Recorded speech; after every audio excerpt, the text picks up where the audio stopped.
Монгол улсын жижиг дунд үйлдвэр эрхлэгчийг дэмжих замаар зах зээлд өрсөлдөх чадварыг дээшлүүлэх, бүтээмжийг өсгөх, ажлын байр нэмэгдүүлэх, уул уурхайн бус бүтээгдэхүүний экспортыг дэмжих зорилгоор Монгол улсын их хурлаар батлагдсан жижиг дунд үйлдвэр үйлчилгээг дэмжих тухай хууль, засгийн газрын 2019 оны 156 дахь тогтоолоор баталсан жижиг дунд үйлдвэрийг дэмжих үндэсний хөтөлбөрийг хэрэгжүүлэх, зарим ажлыг зохион байгуулахаар Монгол улсын засгийн газрын хэрэгжүүлэгч агентлаг, жижиг дунд үйлдвэрийн газар болон баялаг бүтээгчдийг дэмжих холбооноор хамтран санамж жижигт гарын үсэг зурлаа. Одоо бид нар баялаг бүтээгчдийн холбоотой бол хамтарч ажиллаад бас хэдэн жил болж байна.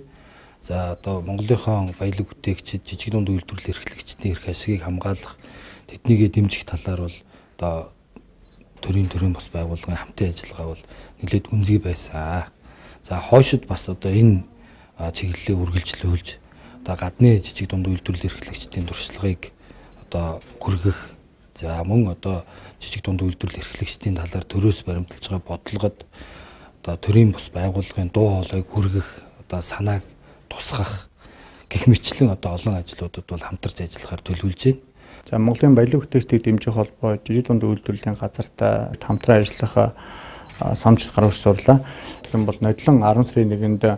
одоо жижиг дунд үйлдвэр үйлчлэгийн тухай хуулиараа жижиг дунд одоо үйлдвэр үйлчлэгээний агентлаг байгуулагдсан байгаа. Энэ агентлагтайгаа самжилт хамтран ажиллах гэрээг байгуулж үзүүлж байна. Энэний учир нь гэх юм бол цаашдаа ингээд манай баялаг бүтээгч дэмжих холбоо жижиг дунд үйлдвэрлэлийн газрын хамтын ажиллагаанаас энэ жижиг дунд үйлдвэрлэлийн хөгжлийн одоо үе шат маш хамаарх учраас бид бол маш их хичээж ажиллах юм шаардлагатай үе ирж байгаа. Тэр тусмаа энэ цар тахлын үед бол маш одоо ойрхон ажиллаж энэ жижиг дунд үйлдвэрлэлийн олон асуудлуудыг шийдэж өгөх энэ Монгол одоо олон хүнийг ажилдаа орлоготой байлгаж байгаа энэ салбарыг бол одоо бодлогоор дэмжих нь чухал юм а гэдгийг одоо засгийн газар их хурлд ойлгуулж одоо улмаар одоо хуульд тусгуулж